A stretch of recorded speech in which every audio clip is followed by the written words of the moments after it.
I'm Alec. I run Allotment Digital. We are a SEO company in London. We specialise in e-commerce.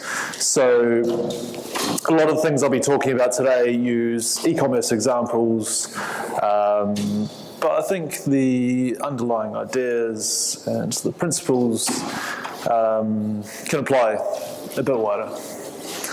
So, as I said,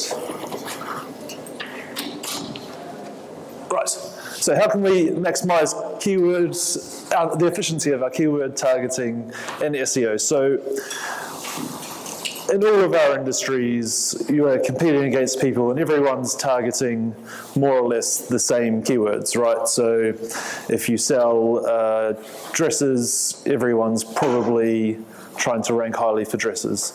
So what happens is you end up in a situation where whoever has the highest budgets will eventually win.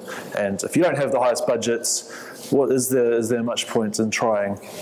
So what I'm going to talk about today is more about how maybe you can target your keywords a bit smarter, so that even with a smaller budget than your industry leaders might be, you can still outrank them on some terms and still make sales. So we all know that our customers search for much more than our head terms. If it's sort of ball season or prom season and girls are looking for dresses, yes, they might use the keyword dresses, but as they sort of make their decision, they're probably going to keep searching and search more specific terms like long red silk dresses, like I have here. And at the same sort of time, we have seasonality of keywords.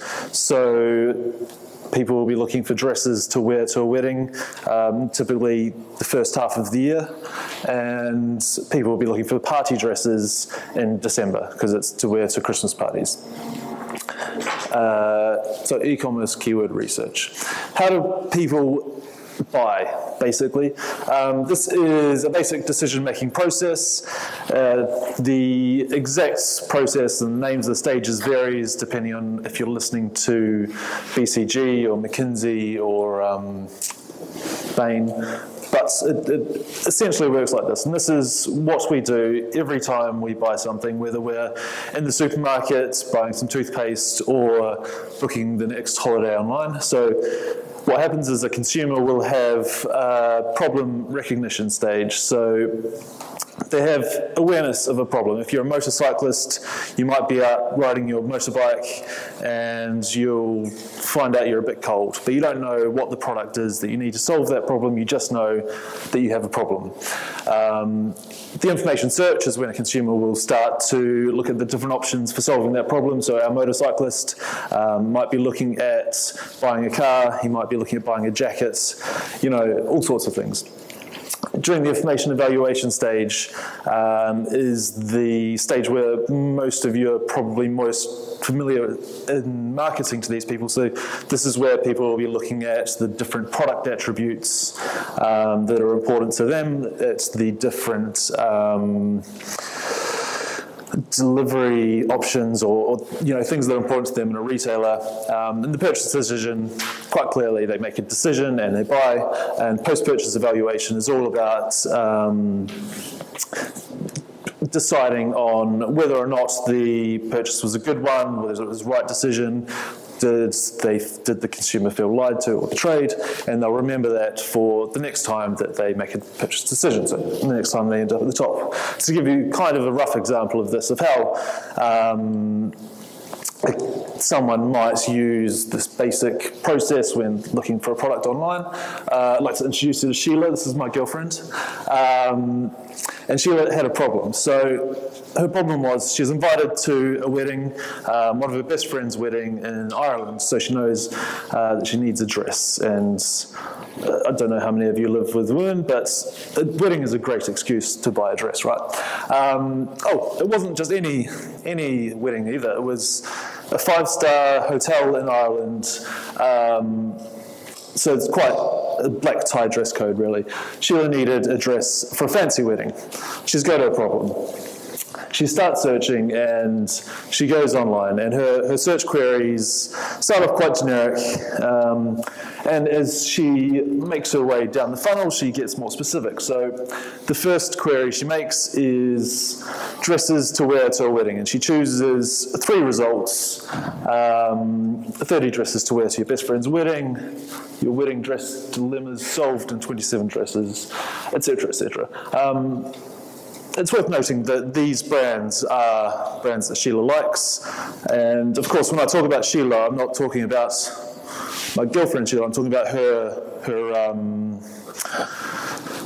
tribe or her customer group. So this is late 20s, early 30s, live in a double income household, no kids. So I'm talking about a group of people. This isn't just one person that we're targeting. So after looking at those websites, Sheila decided that she wanted a long red dress, did a bit more searching, and red dresses, long dresses for a wedding. Here, she looked at a few more retail-focused websites, so some department stores, a couple of online stores, maybe Amazon.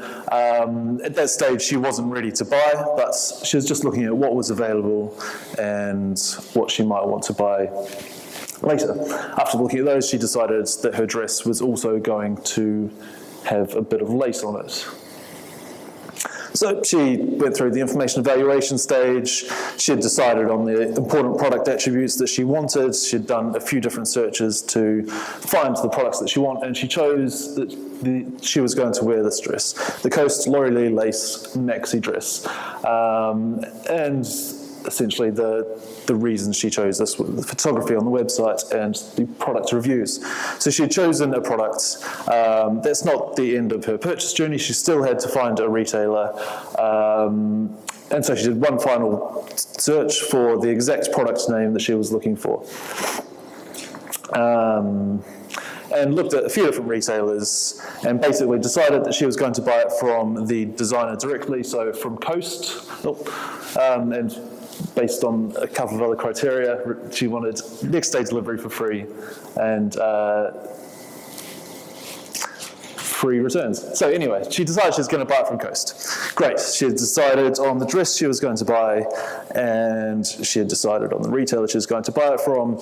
She goes to the checkout, types in all her information, puts her credit card number in, and sort of just thinks, wait, I haven't ever bought from this store before, I might do a quick search to just see what other people think of it, do a quick review search. So she did one more search for Coast stores reviews, and it turns out they have terrible reviews, and no one should ever buy from them, so she didn't. She closed her browser down and went to the shop with her friends.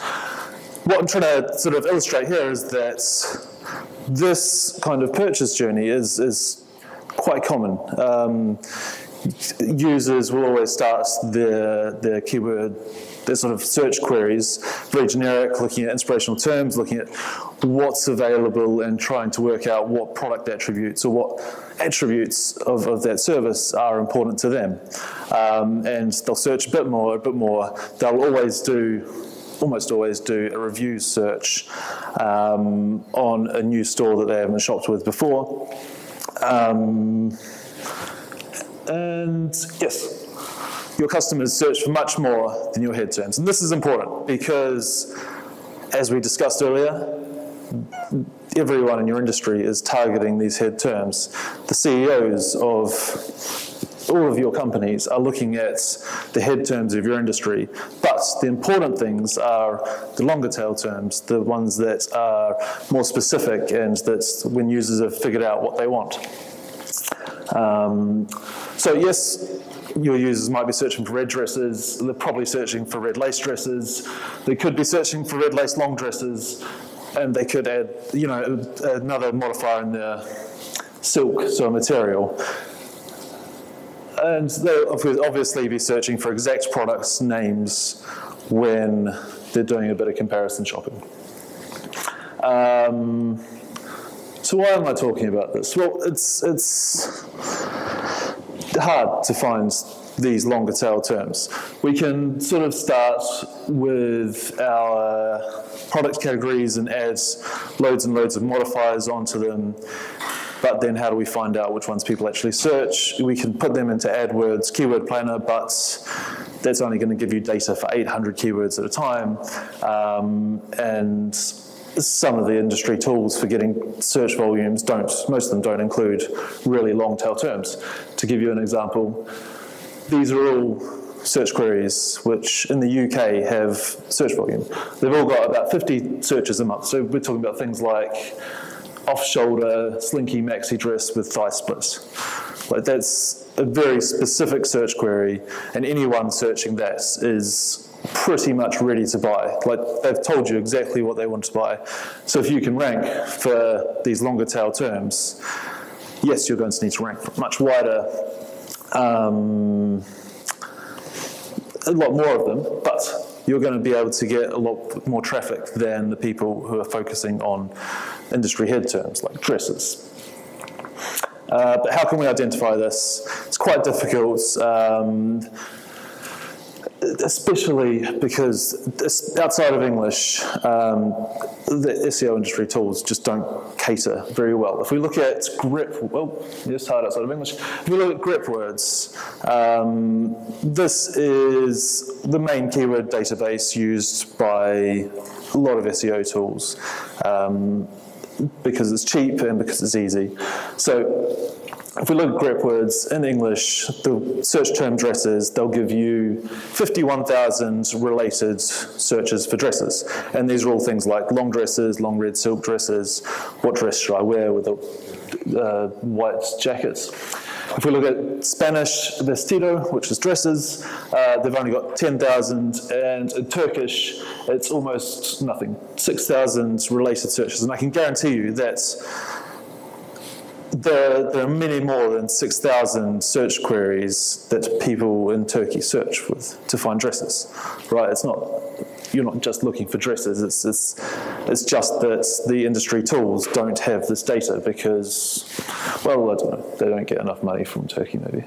And interestingly, if we look at AdWords, I'll tell you how we got this in a second, but AdWords have 175,000 search queries related to dresses. So even in English, these industry tools aren't that good and you can't discover these longer tail keywords. What next? Right, so this is kind of the solution of how we go about finding these super long tail keywords.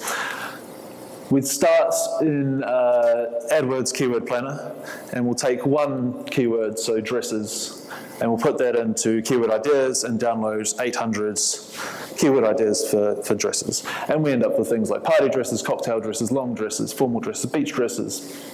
And these are all still quite head terms, right? They're really like high volume and high competition. So then we put each of those through AdWords Keyword Planner again. So for each of these 800, put them in and download another 800.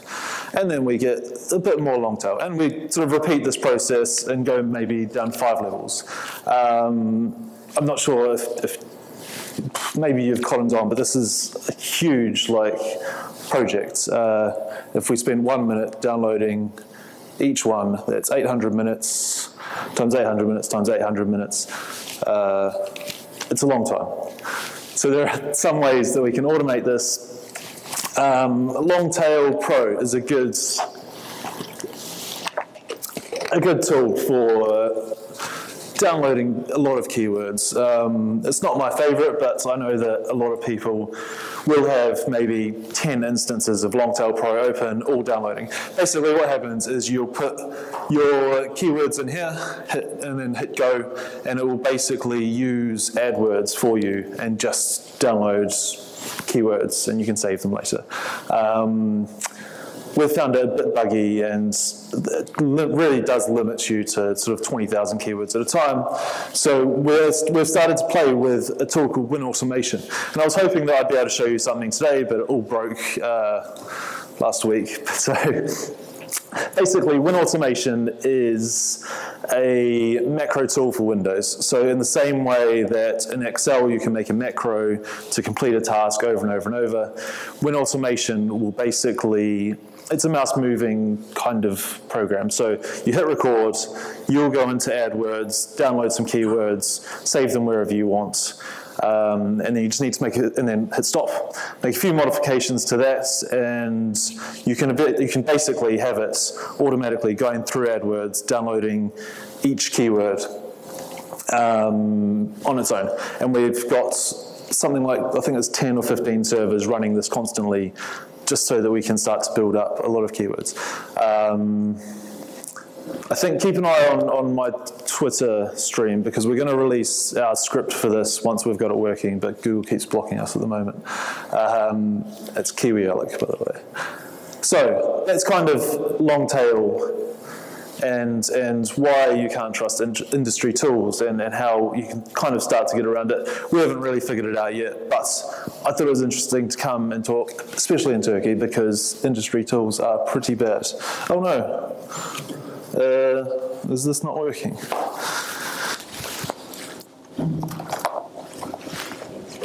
Ah, here we go.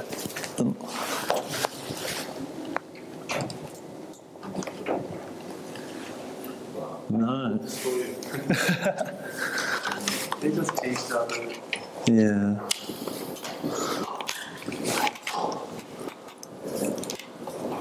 Ah, perfect.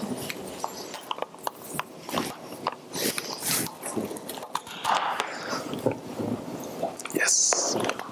Okay. So the other thing that's really important for you to look at is seasonality and trends and keywords, because when you're doing your SEO on a keyword is almost as important as the keywords that you choose to do SEO on and to target. So we all know what a basic trend graph looks like. This is the trend graph for bikinis, and it's pretty obvious. People aren't really searching for bikinis in winter. No one goes skiing with a bikini on, but they are looking for it in summer. Everyone can name these top trends in their industry. You'll know your head terms. You'll know, if you're selling bikinis, that you're going to sell more in summer. Some people go skiing in bikinis. So seasonality is any predictable change over a 1-year period. And something that, it's obvious. Christmas is one example. Anything to do with the seasons or the weather is a seasonal trend. And anything that's almost affected by external seasonal things. This is the trend graph for the term hen party. So a hen party is when you're getting married, the bride will go on a party with her friends. And so this is the UK graph. In the UK, hen parties are huge. They'll be very organised. There'll be lots of activities happening during the day and lots of partying in the night. So what happens is everyone will get married in June, July, August. They'll have their hen party in May, April. And this spike in the first week of January is interesting. What happens is the head bridesmaid will know that next year she has to organise a hen party. So it's November now. She'll be like, well, the wedding's not till next year. I don't need to worry. She'll have Christmas. She'll have a great time. New Year's, she'll go out party, whatever. She'll get back to work. And the first working day back after New Year's, the head bridesmaid will panic, be like, shit, this party is 3 months away and I haven't done any research or any organisation. And she'll start searching. And that first week is the biggest week of the year for hen party companies, just because everyone follows the same pattern of panicking on the first Monday, the first Tuesday back at work, and quickly booking their parties. So seasonality can be anything related to anything that's a yearly trend. And how does this fit into the SEO workflow? Well, we all know that SEO takes time. If you're going to be collaborating with other departments, if you're building links, if you're creating content, you need to be planning in advance. And if you're a retailer and Christmas is your peak, you should have started in May, June, just to be ready. And finding seasonal trends is really easy when you've got some sort of one or two product categories and they're quite closely related, it's really easy to say, okay, we sell shoes, these types of shoes are popular in December, these types of shoes are popular in summer, but that's only easy when you've only got a few product categories. You can do the research and work out the trend for a product category in a few hours, but if you've got 1,000 or 2,000 product categories like some of our clients do, you can't be spending 10,000 man hours just pulling together this information. Yes, so if you're Amazon, this doesn't work for you. It's not uncommon for these retailers to have tens of thousands of use cases. So, like I was talking before, if you're going to a wedding and you're looking for a dress to wear to that wedding, that's one use case of wearing a dress. But you've got other use cases. You can find a dress to wear during the summer. You can find a dress to wear to a costume party. You can find a dress to wear to a Christmas party. And every use case will have its own kind of seasonal peak. And it's really important because if you want to sell a load of dresses to wear to parties, you need to know when those parties are popular so that you can start marketing. So let's look a little bit deeper into this. Prom dresses. We all know what proms are, so they happen in sort of June-ish in the UK anyway, and it's basically at high school, all the kids will get together, have a party, someone will sneak in some booze, and they'll have a great time.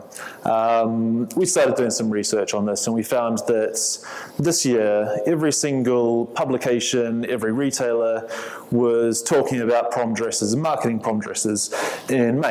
So the proms happen in June, so yes, okay, I can see why you would write about the 10 best prom dresses in May. And this is across the board. Every single piece of coverage that we found was in May for these proms, which happened in June. And that kind of makes sense if you think about it. It's okay, proms are in June, people will be buying them maybe a month or two ahead. But once we looked at the data, that didn't really fit with what we were seeing in the industry. This trend graph shows that every single year, the search demand for prom dresses peaks in January. It's actually the last week of January, and stays quite high until obviously after the proms finish in June. So no one was talking about prom dresses in January this year, but everyone was searching for prom dresses. The reason for that is quite obvious. At the end of January, schools decide when their prom is. They send a letter home to the parents. Teenage girls get excited and start trying to decide which prom dress they're going to wear. But everyone who was selling prom dresses missed out on this.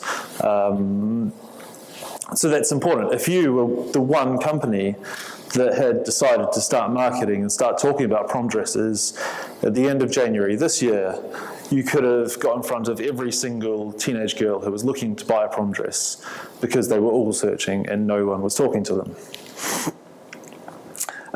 Which, I mean, this is a problem, but it's kind of understandable. If you're a retailer selling prom dresses, you're probably selling 100 types of dresses and you probably have 5 other huge product categories. You can't know the trend of every single product or product use case, which is why I'm here to talk about this. So how do we find these trends that no one thinks about? How can we understand when things are going to be popular so that we can market about them when our competitors have ignored them? The first thing you need to do is find out why your customers bought your products. So this is relatively easy. All of our clients, well, no, some of our clients send out surveys to most of their customers, or some of their customers at least, asking them things like, how was your purchase? Did you have any problems? But also, why did you buy this product and what did you use it for? And after about a year, you'll have great information about all of the use cases, the people that brought the dresses for prom, the people that brought the dresses to wear to a Christmas party, the people that brought the dresses to wear to the summer when they went to the beach. You can then take this information and, oh, that doesn't look very good, put it into AdWords Keyword Planner in the same process that I showed you before, except click this little box here that says segment statistics by month. So instead of getting just an average search volume, you'll get the search volume for each month of the year. And this on its own isn't that helpful because well, the search volume for dresses is always going to be higher than the search volume for dresses to wear to the beach, dresses to wear to a prom. So what we need to do is turn this into an index. So quite simply, just divide each month's volume by the average search volume for that keyword, and you'll end up with something quite useful that looks like this. So this is for all dress-related keywords in the UK. Their seasonal index. So the green numbers are a high seasonal index. That means a lot more people in, say, June, for instance, are searching for Royal Ascot dresses than they do the rest of the year in general. So we know that in June, people want to wear dresses to the Royal Ascot. Royal Ascot is a race that happens every year. Everyone gets dressed up. We can see that in June, people are also looking at maybe graduation dresses. That's when graduation happens. And a few other things. If we then flip that around, so we're looking now at January, we can see, as we just discussed, prom dresses are really popular in January. What else have we got here? Valentine's Day dresses, yeah, I can see that. And people are starting to look at communion dresses, I guess. So it's really important because this makes it really easy to discover the trends or try and plan when to start your marketing to rank for these keywords. So we do this a lot, all the time actually. This is kind of the basis of our keyword research process. So rather than saying, okay, Christmas is coming up, what's popular at Christmas, we first spend a decent amount of time downloading as many keywords and the seasonality of those keywords as we can, and keeping them in a file like this, so that throughout the year we can then revert back to this and say, okay, what's going to be popular next month, what do we need to start working on now, and it really helps to plan the SEO properly. And by doing this, well, I mean, I can guarantee you that none of your competitors are doing this. So by doing this, you've already got a step up on your competitors and you can outrank them. So to kind of summarize, everyone in your industry is going to be targeting the same topics and trends, and that's mainly driven by the C-suites searching the head terms of the industry and then complaining at their SEOs, why aren't we ranking? So you'll find that retailers will always try and sell Christmas jumpers, but that means that they're also ignoring the same trends. No one in the UK is talking about prom dresses when their customers are actually searching for them. So by doing this, by knowing the seasonality of all of your topics and your products, you can target the right topics at the right time. Your SEO budget can work a bit harder. I've got no idea what the time is. I've finished. I've got like an hour left, haven't I? What? How long do I have left? How long? How long? 10 minutes. Oh, perfect. Yes, take time, yeah. Has anyone got any questions? No.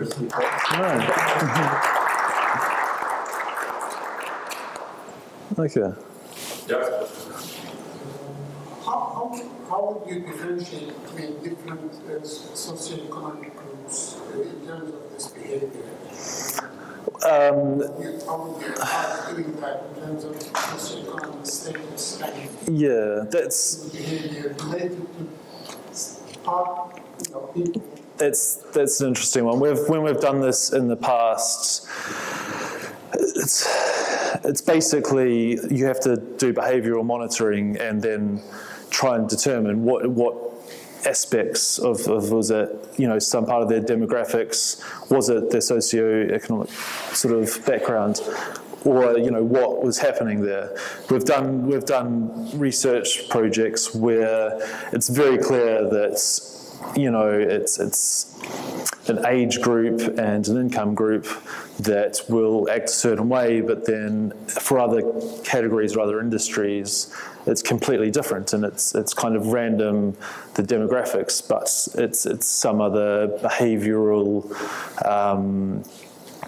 kind of variable. So we found once that people that cycle were much more likely to search a specific way than people who didn't cycle, even though the products we were doing it on were only vaguely related to transport.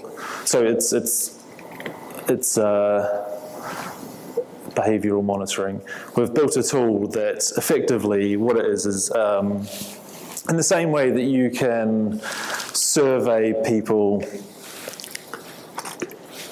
Well, it's a survey tool, basically. So the same way that you incentivize people to take a survey, we incentivize them to use our tool, and basically we ask them to install a Chrome plugin, and then we'll give them a problem. So you're going to a wedding, and you need to find a dress for that wedding under £200, and then we just give them a Google search bar and ask them to search.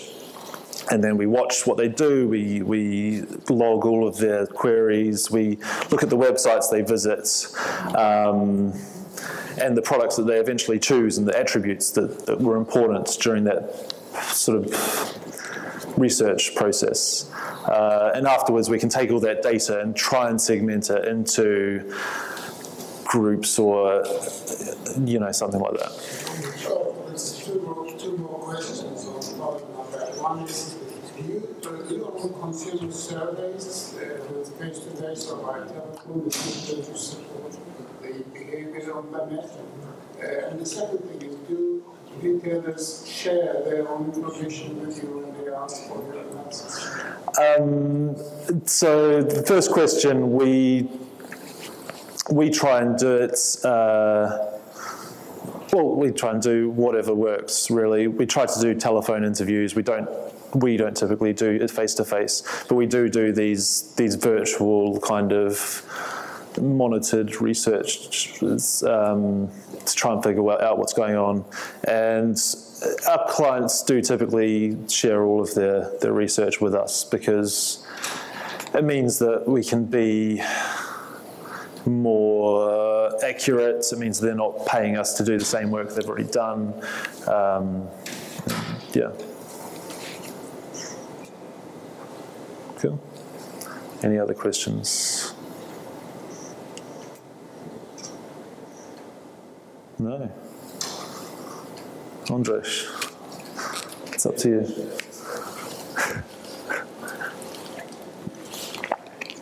No? All right. Cool. Well, thanks for listening. Okay. Is there any idea about the cost of digital information as part of total marketing expenses in the UK? Oh, it's huge. I don't know the. What's the percentage of digital information, that's all the searches, etc., related to the total of marketing expenses, for example, in the retail business? I don't know any hard numbers, but in the UK, there is a minority of companies who will do marketing that isn't digital. So they'll do TV, radio, billboards, newsletters. But most companies in the UK will only do digital. So it'll be PPC, SEO, social. And I imagine that's where most of the budget goes to. Yeah.